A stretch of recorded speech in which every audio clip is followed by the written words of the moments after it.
Bienvenidos, queridos hermanos catequistas, al 10º encuentro de nuestro libro Lámpara para mis pasos. Hoy vamos a tener la formación de los libros de Samuel.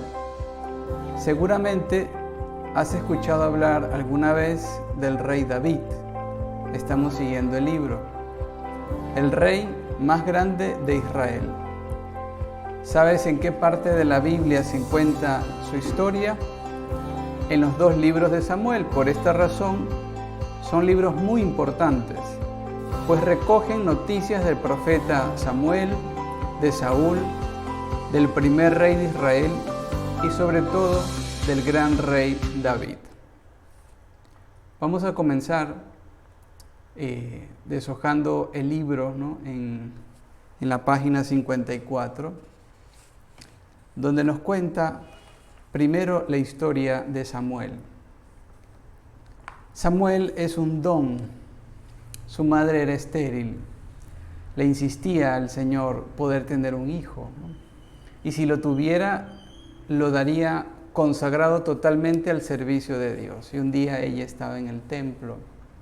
Ella estaba rezando en silencio, solo se le movían los labios, dice la Escritura.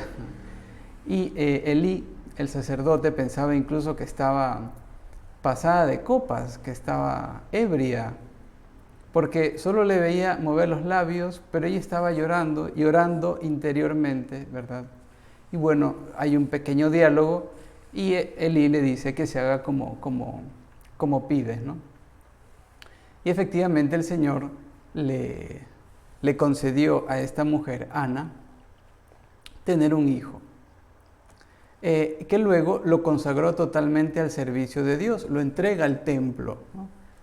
En ese momento ella dice que lo tenía hasta que se destete y luego lo entrega completamente al servicio de Dios. En el templo de Silo, Samuel, ¿no? aprendió a escuchar y a conocer a Dios, ¿no? Y esta historia preciosa del llamado de Samuel, ¿no? que muchos sacerdotes la cogen, ¿no? muy personal, en el que Samuel está en el templo con el sacerdote Elí, y llegada la noche, en la madrugada, pues probablemente el Señor le llama a Samuel, ¿no? y él va donde el sacerdote Elí, aquí estoy, me has llamado, no, vuelve a dormir, ¿no? Y así por 3 veces, y en un momento Elí, ¿no? intuye que este niño pues está escuchando la voz de Dios y le dice a él, cuando vuelvas a escuchar tu nombre, dile, habla Señor que tu siervo escucha, ¿no? Y entonces ahí comienza toda esta aventura de Samuel. ¿Qué sabemos más de Samuel? Pues Samuel fue elegido como profeta para ungir a los 2 primeros reyes de Israel, que van a ser Saúl y luego David.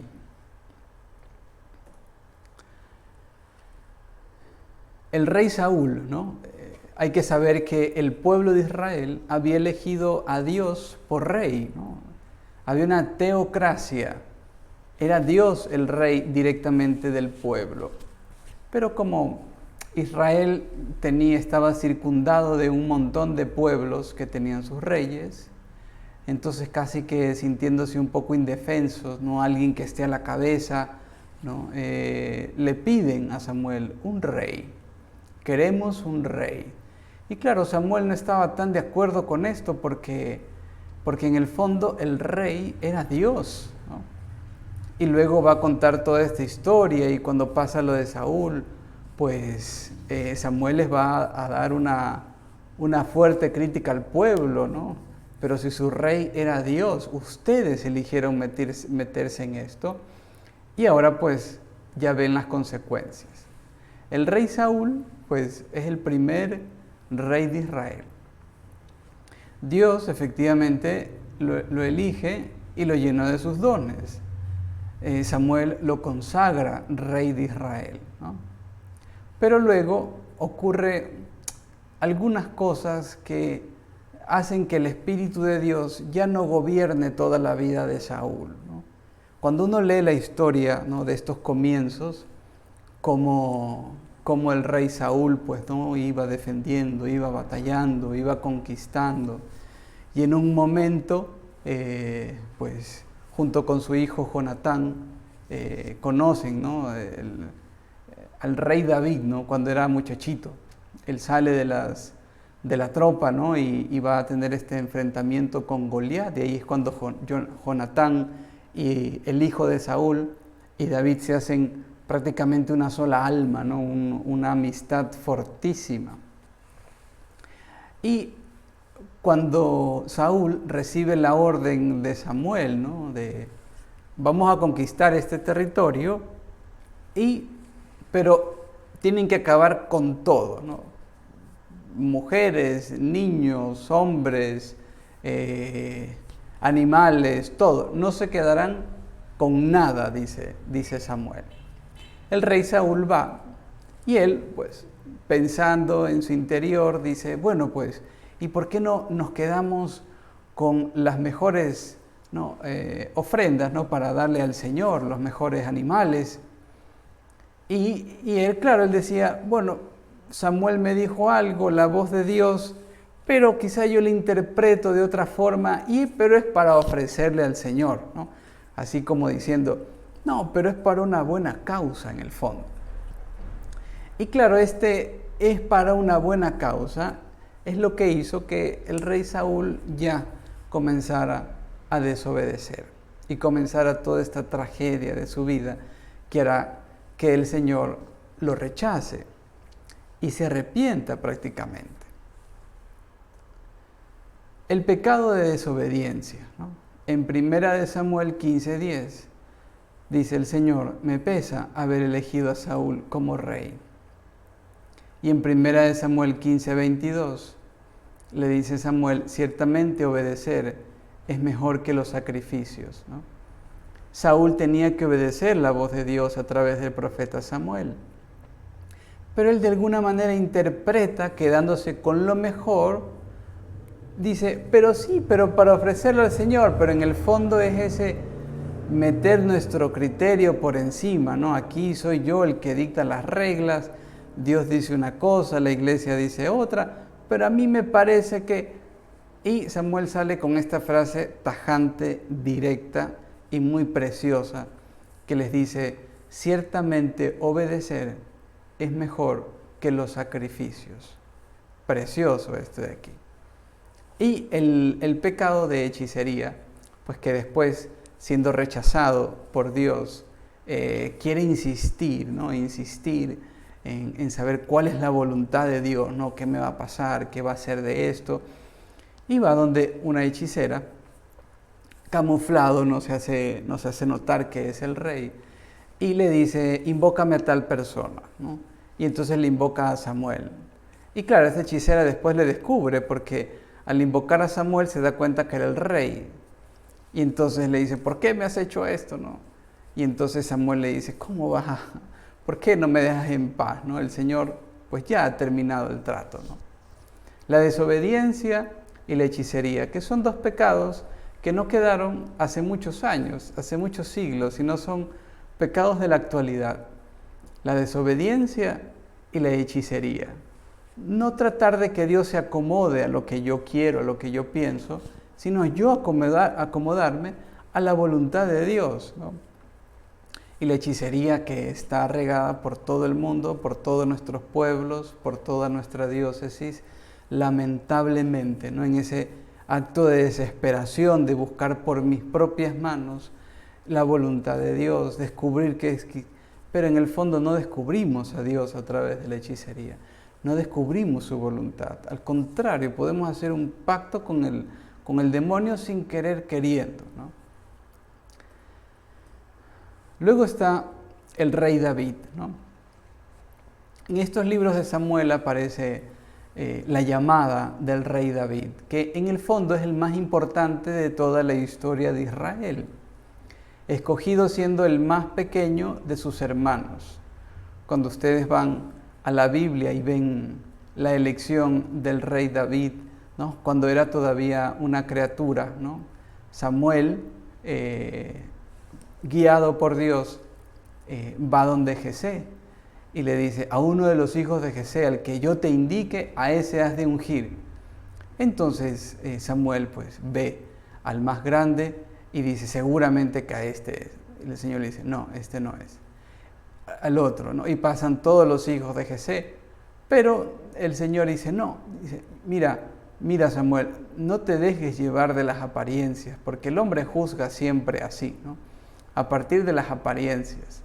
Y entonces dice, ¿no tienes otro hijo por ahí? Sí, el más pequeño que está pastoreando. Y le dice Samuel, tráelo. Y efectivamente el Señor le dice, este es, ¿no? El más pequeño, el pastor, ¿no? Y luego, como el rey David, cuando todavía no era rey, ¿no?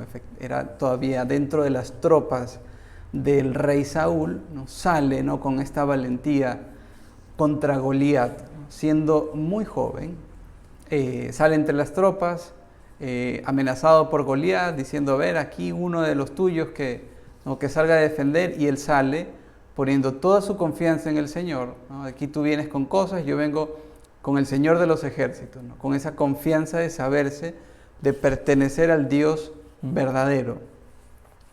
Y entonces saca, y sabemos la historia, se le incrusta en la frente como una piedra, ¿no? Y entonces lo vence, le corta la cabeza, lo lleva, y comenzó a raíz de eso, pues toda esta pugna entre David y Saúl, ¿no? Ya David era más elogiado, en cambio Saúl era quedado, y eso le entró una desesperación, ¿verdad? Y en esto el punto, ¿no? de comunión que hacía entre David y Saúl era Jonatán, el hijo, que se pone de parte de David para defender su vida. Saúl quería eliminarlo prácticamente. Y por último, cuando ya siendo ungido, ¿no? Ungido por Samuel, pasan los años, lo eligen rey, ¿verdad? Él llegó a unificar el reino del norte y el reino del sur, ¿no? Gobernando bien la nación. Entonces pasa como figura del rey Mesías, ¿no? Como esta imagen del tipo que viene a traer paz a la nación, paz al territorio, ¿no? Que viene a defendernos de los enemigos. Unifica y gobierna, trae paz. Dentro del libro de Samuel, en el segundo libro de Samuel 7, es una cita tremendamente mesiánica. Dice que me harás un templo, ¿no? Parece que a David le estaba remordiendo esto. Yo vivo en una casa tremenda y tú, Señor, vives en una tienda, ¿no? En una tienda. Y esto parece que a David pues le venía mucho a la mente, y en un momento le dice, yo te voy a edificar una casa, ¿no? Un templo. Y Dios responde, Yahvé te edificará una casa a ti. Tú me vas a edificar una casa para que yo habite, ¿no? Y entonces es muy bonito cómo le trae a su mente toda la historia pasada. Han pasado, dice, años, ¿no? Acuérdate que yo te saqué, acuérdate quién eras, ¿no? Acuérdate que he pasado en esta tienda, en esta arca, pues así de sencillo, pues todo este tiempo, y nunca te he pedido que me hagas un templo o una casa. Y entonces el Señor, en vistas, ¿no? Al futuro Mesías, ¿no? Al cumplimiento de esta promesa, le dice, Yahvé te edificará una casa. Y cuando tus días se hayan cumplido y te acuestes con tus padres, o sea, cuando David ya no esté definitivamente, afirmaré después de ti la descendencia que saldrá de tus entrañas y consolidaré el trono de su realeza. Él construirá una casa para mi nombre y yo consolidaré el trono de su realeza para siempre. Yo seré para él padre y él será para mí hijo. Esta es una promesa que le hace Dios a David, y al mismo tiempo la tira en el tiempo en cumplimiento del Mesías, en quien realmente se va a cumplir esta profecía, ¿no? Esta promesa. Yo te edificaré una casa. Acuérdense que Salomón, ¿no? Uno puede pensar, no, pero es Salomón, ¿no? El hijo de tus entrañas que saldrá. Pero Salomón nace todavía cuando David está vivo, ¿no? Obviamente. Y Salomón si bien fue grandísimo por su sabiduría, luego va a cometer unos pecados tremendos que va a hacer que la realeza se pierda prácticamente, ¿no? Que no se consolide para siempre. Entonces, en parte, se pudo haber entendido a Salomón, a su hijo, pero no. Lo está proyectando al futuro, ¿no? Lo está diciendo de tus entrañas, de tu descendencia. Y esta parte es muy preciosa. Yo seré para el Padre y Él será para mi Hijo. Y esto es lo más importante para nosotros que somos ya cristianos, ¿no? Ese templo, ¿quién va a ser ese templo sino nuestro Señor Jesús? Él es la casa, ¿no? Él es la casa donde habita la Santísima Trinidad, ¿no? En Él habita Dios, ¿no? Es Dios hecho hombre, ¿no? Dice, yo te voy a hacer una casa para ti, ¿no? Para tu descendencia. Y saldrá de tu descendencia, y efectivamente Jesús es el hijo de David, ¿no? Es el Mesías de Israel. Y al mismo tiempo es la casa de Dios. Si bien el templo de Israel era una majestuosidad tremenda, ¿no? Cristo va a ser ese templo vivo, ¿no? Él es, ¿no? Cuando dice, yo soy el camino, la verdad, la vida, la resurrección. O sea, Él es propiamente donde habita la plenitud de la divinidad. Y esto es muy hermoso, ya verlo actual, ¿no? Nosotros lo vemos cumplido. Jesús es la casa de la que se refería Dios. Él va a ser para mi Hijo, yo seré para el Padre, ¿no? ¿Y quién puede decir mejor que Dios es mi Padre que Jesús, ¿no? Esto nos debe siempre llevar pensando cómo la Escritura está totalmente conectada y totalmente, ¿no?, relacionada, el Antiguo y el Nuevo, las promesas y el cumplimiento en Jesús. El pecado de David. Si bien el rey David es el más grande, ¿no?, de los reyes de Israel, así, ¿no?, se deja llevar en un momento de debilidad. Dice que se puso a descansar, se levantó tarde y paseando ahí, ¿no?, en su terraza, pues estaba viendo y vio que Betsabé, que era la esposa de uno de sus generales, la ve que se estaba bañando, se queda mirando, se había levantado tarde, toda la concupiscencia de la carne se le alborota y la manda a llamar. Y claro, y la manda a llamar, se acuesta con ella y tienen un hijo, ¿no?, del que va a seguir la descendencia, un hijo de un adulterio. ¿Y qué pasa con el esposo de Betsabé? Pues David comenzó a pensar, a cranear, ¿y qué hago, no? Entonces, claro, el esposo Urías estaba luchando en guerra, ¿no? Y él casi que no se atrevía a ir a la casa porque decía, ¿cómo voy a dejar a mis compañeros en guerra y yo con mi mujer y comiendo y tantas cosas? Entonces David dijo, a este lo tengo que hacer desaparecer porque se me viene una culpa tremenda. Y entonces mandaron a Urías a ponerse al frente del pelotón en guerra, y en ese momento, obviamente, que muere. David manda a llamar a Betsabé, a la esposa de Urías, para que viva con ella. Pero claro, ¿no?, ahí viene el profeta que le hace ver un poco, le hace abrir su mente, sus ojos, y claro, David dice, he cometido un pecado horrible, ¿no?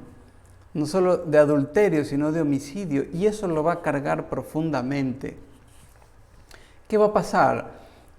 Pues que con un fuerte arrepentimiento, efectivamente alcanza el perdón y la misericordia de Dios. Y esto, pues, habla de la humildad de David también, ¿no? Si bien se equivocó fatalmente, fue el rey más grande de Israel, pero luego también metió la pata. Pero supo arrepentirse, y de ahí viene este conocido Salmo 50, ¿no? Misericordia, Dios mío, por tu bondad, ¿no?, por tu inmensa compasión, borra mi culpa. Y ese lo rezamos siempre con un afán de arrepentimiento sincero, ¿no? Y por último, los libros de Samuel cierran con una esperanza de un rey mesiánico, ¿no? El libro cierra con la esperanza futura de un rey mesiánico, a pesar de la maldad de Saúl, de los errores que cometió David, Dios sigue adelante su propósito redentor. Y esto es lo más importante. No nos quedemos con las fallas de los elegidos de Dios, sino que Dios es obstinado en ofrecer la salvación continuamente hasta cumplir finalmente todas sus promesas. Bueno, pues entonces que vayamos reflexionando, que vayamos estudiando, deshojando estos libros de Samuel que son muy preciosos para conocer el origen también del pueblo de Israel, del reinado y cómo sigue la historia de la salvación. Que Dios les bendiga.